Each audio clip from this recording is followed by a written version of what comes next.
James Marshall had done everything right, worked hard, earned promotions, and kept his head down. But when he finally spoke up about the quiet discrimination at his job, he didn't expect the silence that followed, or the pink slip that would change everything. Before we get started, don't forget to like, subscribe, and let us know where you're watching from. Let's dive in. James Marshall always believed in the power of hard work. Born and raised in a small, tight-knit neighborhood, he was taught the value of perseverance by his parents, who had worked tirelessly to provide for him and his siblings. His father was a mechanic, his mother a teacher, and between them, they instilled in James a simple but enduring mantra. If you work hard, stay focused, and do what's right, success will follow. It was a lesson he had carried with him through school, into college, and eventually into his career as an engineer. James had landed his first big break at a major corporation, a well-respected company known for its innovation and influence in the industry. He worked there for nearly a decade, climbing the corporate ladder, proving himself with each project, and earning the respect of his peers. Or so he thought. Despite his dedication, there was something James couldn't quite put his finger on. A feeling that, no matter how hard he worked, there was always an invisible ceiling. He was one of the few black employees in the company, and though it wasn't something he paid much attention to at first, over time, he began to notice subtle signs that not everyone was treated equally. At first, it was small things. He'd suggest ideas in meetings, only to see them dismissed, only for the same concepts to be praised when brought up by his colleagues. He worked late into the night, often covering for others, but his contributions seemed to go unnoticed when it came time for promotions or recognition. He watched as less experienced employees, many of whom didn't look like him, were elevated to leadership roles while he remained in the same position, year after year. James tried to shake it off.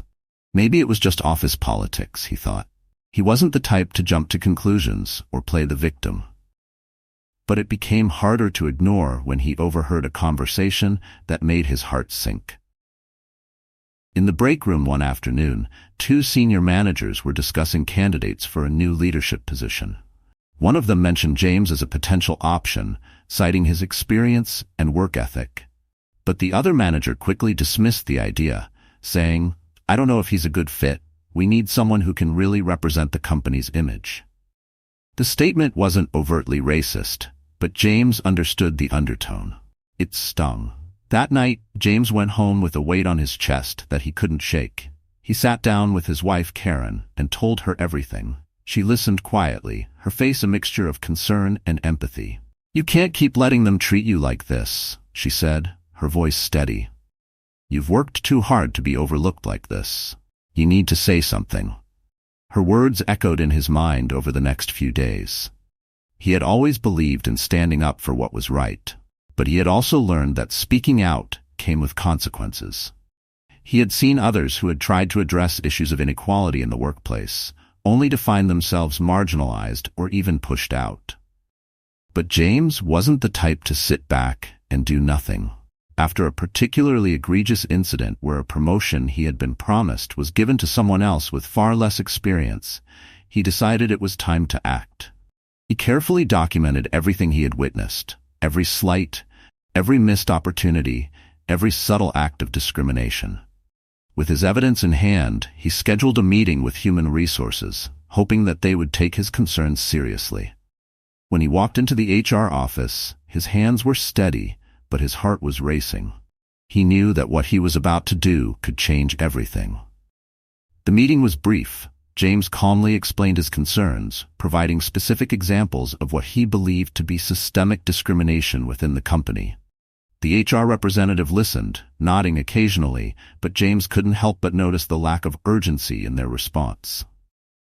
When he finished speaking, they assured him that his concerns would be looked into, but James left the room feeling unsettled. Something about their tone felt dismissive, as if they were simply checking a box rather than genuinely addressing the problem. Weeks passed and nothing changed. There was no follow-up from HR, no investigation, no acknowledgement of the issues he had raised. It was as if his complaint had been swept under the rug. Worse still, James began to notice a shift in how his colleagues treated him. Conversations would stop when he entered the room, and projects he was once trusted with were reassigned to others. His supervisors, once friendly, now seemed distant, their praise noticeably absent. The final blow came one morning when he was called into his manager's office and informed that his position was being eliminated due to restructuring. James knew better. This wasn't about restructuring. This was retaliation for speaking up. His heart sank as the reality set in. He had done everything right, followed all the rules, and yet here he was, jobless, cast aside for daring to speak out against discrimination. It felt like everything he had worked for, all the sacrifices he had made, had been for nothing. As he packed up his desk, his emotions were a swirling mix of anger, sadness, and fear. What was he going to do now? How would he provide for his family? But beneath the weight of those fears, something else began to simmer. A quiet, stubborn resolve. They had taken his job, but they hadn't taken his integrity. And as James walked out of the office for the last time, he made a silent vow to himself. This wasn't the end of his story. It was just the beginning. James wasn't sure what the future held, but one thing was clear. He wasn't going to let this defeat him. If the system wasn't going to change, he would build something better. James Marshall's days after leaving the company were marked by uncertainty. What had once been a predictable routine, early morning commutes, long hours at the office, and returning home to his wife and young son, was now replaced by a void. The first few mornings he woke up at his usual time, only to sit at the kitchen table with a cup of coffee, staring at the empty space where his laptop used to sit. The weight of being unemployed, especially after such a bitter exit, pressed heavily on him. Despite the outward calm he tried to maintain for his family's sake, inside, James was struggling. It wasn't just about the loss of income or the disruption of his daily routine, it was the loss of purpose. He had dedicated years of his life to a company that had discarded him without a second thought. The betrayal gnawed at him, keeping him awake at night. He thought about the countless hours he'd sacrificed, the projects he'd taken on without complaint, and how, in the end, none of it had mattered. But James wasn't the type to wallow for long. As the weeks passed, he began to channel his frustration into something else. Reflection. What did he want his life to be about? What kind of legacy did he want to leave behind? The answers to those questions didn't come immediately, but slowly, a new vision began to take shape. He realized that his pain wasn't just personal. It was something shared by countless others in his community and beyond. Discrimination, exclusion, and unfair treatment were far too common in the workplace, especially for people of color. The more he thought about it, the more it became clear. James didn't just want another job. He wanted to create something meaningful, something that would address the very issues that had led to his firing. He wanted to build a company where diversity wasn't an afterthought, but a core value. A place where people from all walks of life could feel respected, heard, and empowered to succeed. Karen, his wife, had been his biggest source of support throughout his job loss. She saw the spark returning to his eyes as James began to share his ideas with her, talking late into the night about what he envisioned. "You've always been a leader," she told him one evening as they sat together on the porch, the summer air warm around them. "Maybe this is your chance to lead in a new way." Her words stuck with him. What if, instead of working for someone else, James created something of his own? It seemed like a daunting task, especially with limited resources, but the idea filled him with a sense of hope and purpose that he hadn't felt in weeks. James decided to take the leap. He had some savings, just enough to get started. He knew the risks, but the alternative was staying stuck, and that wasn't an option.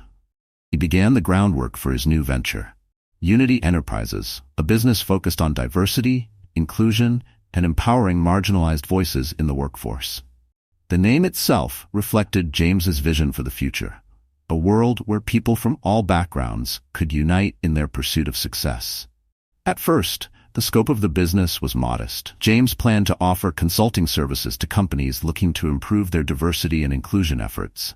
Drawing from his own painful experiences, he knew exactly what didn't work: performative gestures, tokenism, and empty policies that didn't truly address systemic issues. He wanted to offer something different, real, actionable strategies that could lead to lasting change in workplace culture. Starting from scratch was harder than James had anticipated. He spent long hours researching, drafting business plans, and networking with potential clients. Many companies gave him a polite smile and a firm handshake but turned him down, either unwilling to invest in diversity or unable to see the value of his approach. It was frustrating, but James had faced worse. He knew this was just the beginning of the journey, and he was prepared for the challenges ahead. His first breakthrough came when he was invited to speak at a local business conference. It wasn't a big event, just a small gathering of local entrepreneurs, but it was the opportunity he needed. James took the stage, his nerves tight, but his determination strong, and shared his story. He spoke about the discrimination he had faced, the retaliation that had cost him his job, and the vision behind Unity Enterprises. He didn't sugarcoat anything, but he didn't dwell on the negativity either. Instead, he focused on the future. The potential for businesses to thrive when they embraced true diversity and the ways in which his company could help them achieve that goal. The response was better than James had hoped for. After his talk, several small businesses approached him, eager to learn more. One of them, a local tech startup, hired him on the spot to help them revamp their hiring practices and create a more inclusive work environment. It wasn't a huge contract, but it was a start. With that first client came momentum. Word spread, and soon other companies began reaching out. Some were genuinely interested in creating more inclusive workplaces, while others were simply trying to avoid potential lawsuits or public relations nightmares. James didn't mind. Regardless of their motives, he saw each contract as an opportunity to make real change. As Unity Enterprises grew, so did James's vision. What started as a consulting firm soon expanded into offering training workshops, leadership development programs, and even job placement services for people from underrepresented backgrounds. James hired a small team of passionate, like-minded individuals, many of whom had experienced workplace discrimination themselves. Together, they worked tirelessly to build a company that was not just about profit, but about purpose. But as his business began to take off, James couldn't help but reflect on how it had all started. In many ways, being fired from his old job had been the best thing that had ever happened to him. It had pushed him out of his comfort zone and forced him to reevaluate his priorities. More importantly, it had given him the chance to build something that truly mattered, not just to him, but to the hundreds of people his company would go on to help. Still, the road ahead was far from easy. James knew that real change took time, and there would always be obstacles. But for the first time in a long time, he felt hopeful. He had taken the pain and injustice of his past and turned it into something powerful. And in doing so, he was not only changing his own life, but the lives of countless others. As he stood in his small but growing office one evening, looking out at the city skyline, James felt a sense of peace. He had found his purpose, and no one could take that away from him. James had always known that building a business wouldn't be easy, but the reality of entrepreneurship hit harder than he had anticipated. After his initial success with Unity Enterprises, things seemed to slow down. The buzz from his first few clients had given him hope, but now he was facing the day-to-day grind of running a company, often with no guarantees of success. Still, James remained undeterred. He spent his days working long hours, refining his business model, and meeting with potential clients. Evenings were dedicated to research, learning everything he could about best practices in diversity, equity, and inclusion. He pored over studies, case examples, and success stories of companies that had transformed their workplaces by embracing true diversity. James knew that if Unity Enterprises was going to succeed, it had to offer something unique, something beyond the buzzwords of corporate diversity training. One thing he noticed was that many companies approached diversity as if it were a box to check, a list of superficial initiatives that didn't truly address deeper systemic problems. These companies would hold workshops or hire a handful of diverse employees to fulfill a quota, but real change rarely followed. James saw this as his opportunity. He believed that for diversity and inclusion to work, companies had to go beyond token gestures and create cultures where everyone, regardless of race, gender, or background, felt empowered to contribute and lead. He began focusing on building long-term relationships with businesses that wanted to do more than just check a box. Instead of quick-fix solutions, Unity Enterprises offered a holistic approach. This included conducting in-depth assessments of company cultures, leadership styles, and hiring practices. James and his team provided comprehensive reports with actionable steps, helping businesses create real, lasting change from the inside out. But even with this clear vision, finding clients who were willing to invest in the kind of deep work James was advocating for wasn't always easy. Many companies hesitated, unwilling to commit the time or resources necessary for such an overhaul. It was frustrating, but James had expected this. After all, changing minds and businesses wasn't going to happen overnight. Despite the challenges, small wins kept James motivated. One of the most pivotal moments came when a mid-sized healthcare company approached Unity Enterprises, seeking help after a public relations crisis. The company had been accused of racial bias in its hiring practices, and the bad press had taken a toll on its reputation. The CEO, desperate to repair the company's image, contacted James. When James arrived at their corporate office for the first meeting, he could sense the tension in the air. The CEO, a white man in his 50s, greeted James with a firm handshake and a look that suggested he was more interested in damage control than genuine reform. Nevertheless, James saw an opportunity. During the meeting, James listened carefully as the leadership team outlined their issues.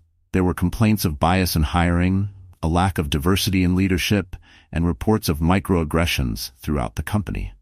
But what struck James the most was the underlying fear. The company's leaders were afraid of bad press, afraid of lawsuits, and afraid of being seen as part of the problem.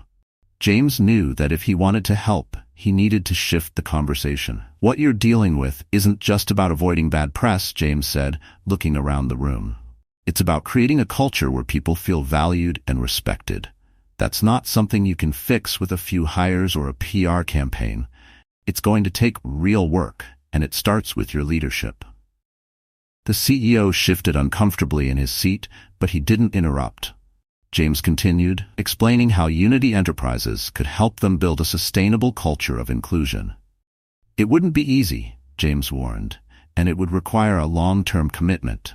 But if they were willing to invest, the rewards could be far greater than just repairing their public image. They could become a leader in the industry, known for their inclusive culture. To James' surprise, the CEO agreed. He knew the company was in trouble, and he realized that the usual quick fixes weren't going to be enough this time. Over the next several months, Unity Enterprises worked closely with the healthcare company, conducting in-depth trainings with their leadership team, revising their hiring practices, and creating employee resource groups to give marginalized voices a platform. The transformation didn't happen overnight, but slowly, the culture began to shift. Employees started to feel heard, and new hires reflected the diversity the company had been lacking for so long. The success of this project was a turning point for Unity Enterprises. Word spread, and soon, other companies were reaching out, not just to fix PR crises, but because they genuinely wanted to change. James and his team found themselves working with organizations across industries, from tech startups to educational institutions, all looking for ways to create more inclusive environments. As Unity Enterprises grew, so did James' responsibilities. He was no longer just an entrepreneur. He was a leader, managing a growing team and guiding companies through complex, sometimes uncomfortable conversations about race, equity, and inclusion. He hired passionate individuals who shared his vision, many of whom had experienced discrimination themselves and were eager to be part of the change. The company became a small but mighty force, helping to shift the landscape of corporate culture, one organization at a time. Yet, even as the business found its footing, James was keenly aware of the personal sacrifices he was making. Long hours at the office meant less time with his family. His wife, Karen, had been incredibly supportive, but James worried about missing important moments with their son, Joshua, who was now in elementary school. He tried to be present on weekends, playing catch in the park or helping with homework, but the demands of the business often pulled him away. One evening, after tucking Joshua into bed, James sat with Karen in the living room, exhaustion etched on his face. "I'm doing everything I can to make this work," he said quietly. "But sometimes, I wonder if I'm giving up too much in the process." Karen looked at him, her eyes soft but resolute. "You're doing this for us, for Joshua, for the community. It's not easy, I know, but what you're building matters. You're changing lives." James nodded, taking her hand. Karen's support had been his anchor throughout the journey, and hearing her words helped ease the guilt that had been gnawing at him. But he also knew he needed to find a balance. Unity Enterprises was growing, and with it came the need for more hands-on leadership from his team, not just from him. The next day, James began delegating more responsibility to his senior staff, trusting them to carry out the work they were just as passionate about.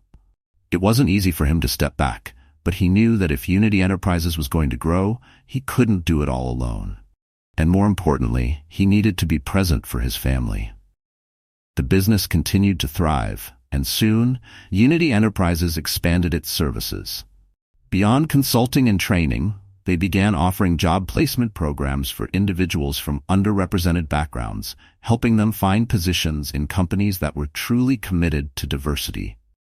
James' vision of creating not just a company, but a movement, was slowly becoming a reality. As he stood in the office one evening, looking at the walls adorned with photos of his growing team and testimonials from clients, James felt a deep sense of pride. What had started as a painful chapter in his life had turned into something far greater than he had ever imagined. Unity Enterprises was more than just a business. It was a beacon of hope, a place where people could come to learn, grow, and build a better future. James smiled to himself. The dream was no longer just his. It belonged to everyone who had ever been overlooked, underestimated, or pushed aside. And this was just the beginning. As Unity Enterprises grew, so did its influence. What began as a small consulting firm had blossomed into a full-fledged movement that was reshaping the way businesses thought about diversity, equity, and inclusion. The company had become a trusted partner for organizations across the country, offering not only solutions, but also hope to companies that wanted to move beyond the surface and embrace genuine cultural transformation. James found himself invited to speak at conferences, share his experiences on panels, and even contribute to articles about the future of corporate diversity. He was no longer just a man who had been fired for standing up against discrimination. He had become a leader in a field that was demanding attention. The pain of his past had evolved into a platform for creating change, and James embraced it fully, always mindful of the journey that had brought him here. But with success came new challenges. As Unity Enterprises became more well-known, the expectations placed on James and his team grew. The company was no longer just dealing with small businesses or local organizations. Now, large corporations were reaching out, seeking their expertise in addressing deep-rooted issues of inequality. Each new client presented its own set of complexities, and some weren't entirely ready for the changes they claimed to want. One of the most significant projects Unity Enterprises took on was with a global tech giant known for its innovation, but criticized for its lack of diversity in leadership and technical roles. The company's CEO figure, with a reputation for being forward-thinking, had reached out to James personally. "We need to do better," the CEO admitted during their initial call. "We've been leaders in technology, but we're failing when it comes to inclusion, and it's starting to affect our reputation." James had heard similar sentiments before, but there was something about this particular company that made him wary. It was a massive organization with a global footprint, and its problems were deeply entrenched. Fixing these issues would require more than a few workshops or HR policy changes. It would require a complete overhaul of their culture from the ground up. Despite his reservations, James agreed to take on the project. He and his team spent months embedded within the company, conducting interviews with employees at all levels, reviewing hiring and promotion data, and analyzing the company's leadership practices. What they found was disheartening, but not surprising. Systemic bias was prevalent, especially when it came to who was given opportunities for advancement. James presented his findings to the company's leadership team, outlining a detailed plan for change. It wasn't going to be easy, he warned them. There would be resistance, both from employees who were comfortable with the status quo and from leaders who didn't want to relinquish control. But if they were serious about creating a more inclusive environment, they needed to be willing to do the hard work. To his surprise, the CEO was on board. He gave James and his team the green light to move forward, even if it meant shaking things up. But not everyone in the company was as enthusiastic. As the changes began to roll out, James faced pushback from several senior executives who didn't see the need for such drastic measures. They saw diversity initiatives as a distraction from the company's core business and were more concerned with short-term profits than long-term cultural change. James knew this was part of the process. Real change often brought discomfort, especially for those who had benefited from the existing systems of power and privilege. He stayed the course, working with his team to implement new hiring practices, create mentorship programs for underrepresented employees, and foster a leadership pipeline that reflected the diversity of the workforce. The project took over a year to fully execute, but the results were undeniable. The company's internal culture began to shift, slowly but surely. Employees from marginalized backgrounds reported feeling more supported and seen, while the leadership team started to reflect the diversity that the company had long been criticized for lacking. It wasn't a perfect transformation. There were still challenges to overcome, but it was a start.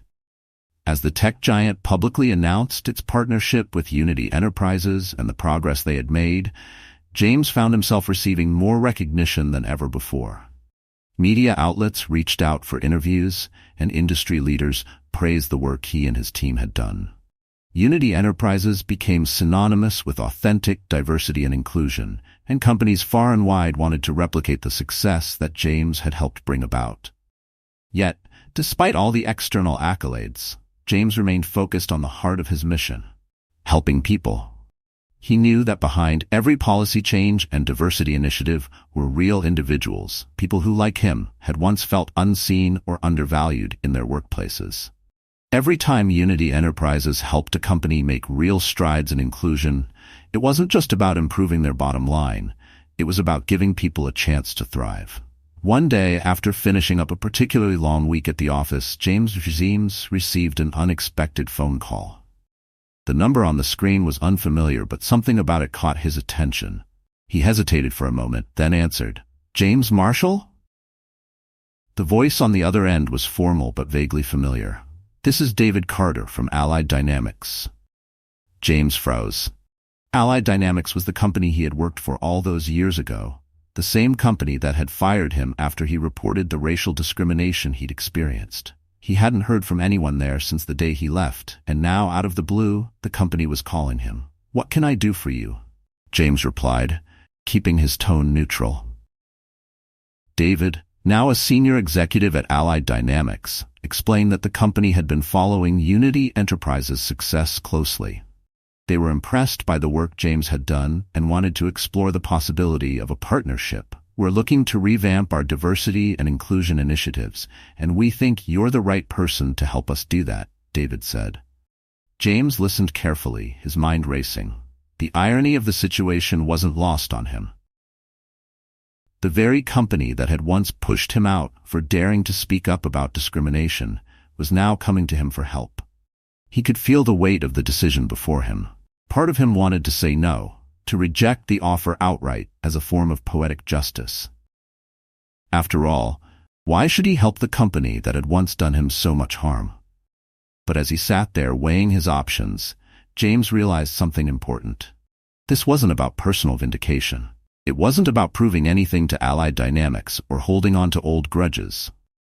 If he could help transform the company, even the one that had wronged him, he could help the people working there today. People who might be facing the same struggles he once had. After a long pause, James finally spoke. "I'm willing to talk," he said. "But if we're going to do this, it has to be done the right way. No shortcuts, no surface-level changes. I'll only work with you if you're committed to real, lasting transformation." There was a silence on the other end of the line, and then David responded, "We're ready for that." James knew that this was just the beginning of what would likely be a difficult journey with Allied Dynamics. But he was also reminded of why he had started Unity Enterprises in the first place. It wasn't about revenge or even personal success. It was about building a better future, one where no one had to face the discrimination and exclusion he had endured. As he hung up the phone, James felt a sense of closure. His journey had come full circle. But this wasn't an ending. It was just another chapter in his ongoing mission to create a world where everyone, regardless of who they were or where they came from, could succeed. The weight of his experiences had shaped him, but they hadn't defined him. James had taken the pain and injustice of his past and turned it into something powerful, something that had the potential to change not only companies, but communities. And in doing so, he had become a beacon of hope, not just for himself, but for everyone around him. The call from Allied Dynamics had left James with a strange feeling, part satisfaction, part trepidation. He had spent years building Unity Enterprises from the ground up, fighting tooth and nail to ensure that no one else had to go through what he had endured at his former company. The irony of their request for help wasn't lost on him.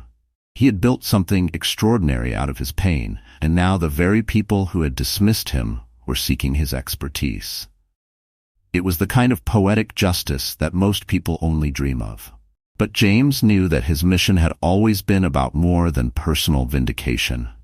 His success wasn't about proving something to those who had wronged him. It was about making a real difference in the world. And if that meant helping Allied Dynamics become a better place, even after all they had done to him, then that was what he was prepared to do. However, he wasn't going to make it easy for them. Over the next few weeks, James had several meetings with David Carter, the senior executive who had reached out to him. David was careful in his approach, always emphasizing that the company was serious about changing its culture. They discussed the various issues that had plagued Allied Dynamics in the years since James left. Complaints about discrimination and a lack of diversity had piled up, and the company's reputation had taken a hit in the press.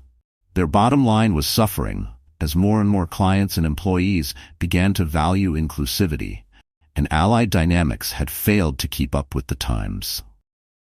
James had seen this story unfold in countless companies he had worked with, large organizations that claimed to want change but were more interested in saving face than doing the actual work. He made it clear to David that Unity Enterprises didn't offer quick fixes or surface-level solutions.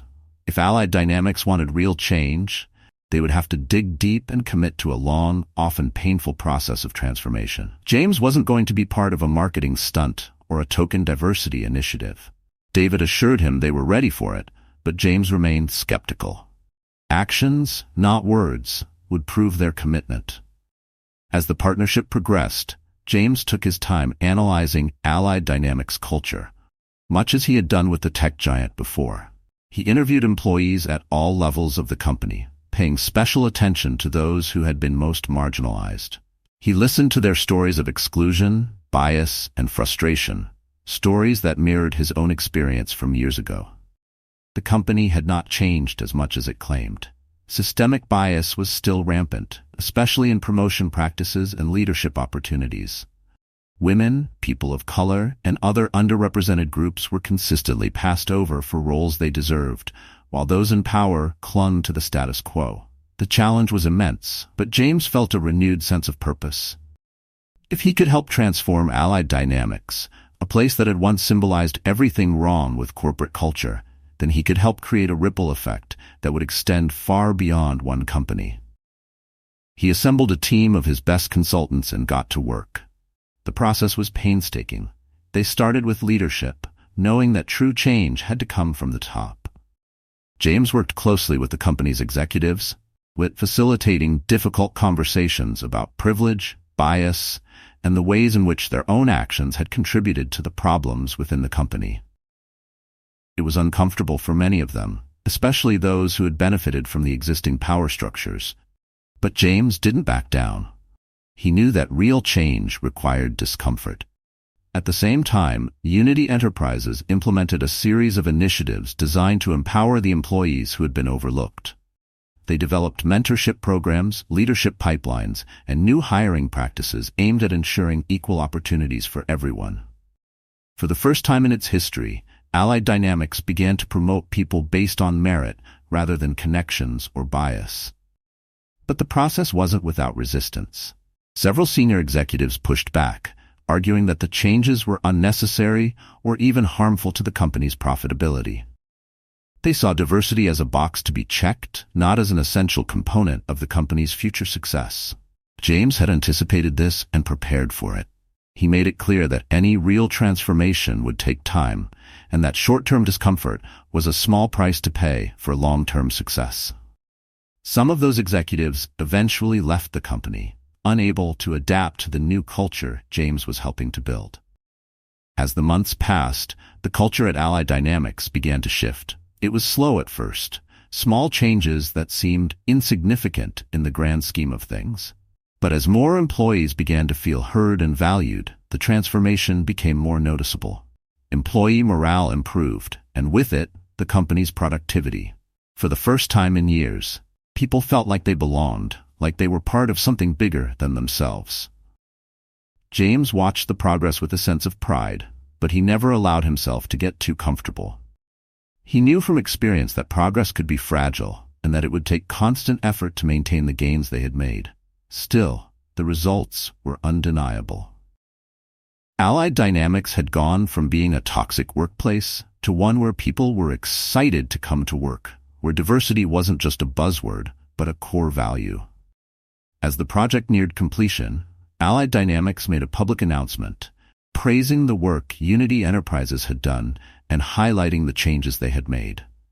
The press was quick to pick up on the story, framing it as a redemption arc for the company that had once been plagued by scandal. But for James, it wasn't about redemption for Allied Dynamics. It was about justice for the people who worked there, the ones who, like him, had once felt invisible. After the announcement, James received an invitation to attend a gala hosted by Allied Dynamics to celebrate the success of their partnership. It was the kind of event that would attract media attention and industry leaders, a chance for the company to showcase its new and improved image. David Carter personally called to invite him, saying that James would be honored as a key contributor to their transformation. James thought about it for a long time. He appreciated the recognition, but part of him didn't want to attend. He wasn't interested in the spotlight or in rubbing elbows with the same people who had once looked down on him. He had already achieved what he had set out to do, helping the people who mattered most, the employees. That was enough for him. In the end, James declined the invitation, choosing instead to spend the evening with his family. He had given enough of himself to Allied Dynamics, and now it was time to focus on the future. Unity Enterprises continued to grow, taking on new clients and new challenges, but James remained grounded in his mission. It wasn't about the accolades or the recognition, it was about creating lasting change, one company, one community at a time. As he sat at home that evening, reflecting on everything that had happened, James realized that his journey had indeed come full circle. He had taken the pain of his past and turned it into something powerful, something that had the potential to change the world. And in doing so, he had become a beacon of hope, not just for himself, but for everyone who had ever been told they didn't belong. His story wasn't over, it was just beginning. Thanks for joining us. If you enjoyed this story, don't miss the next one.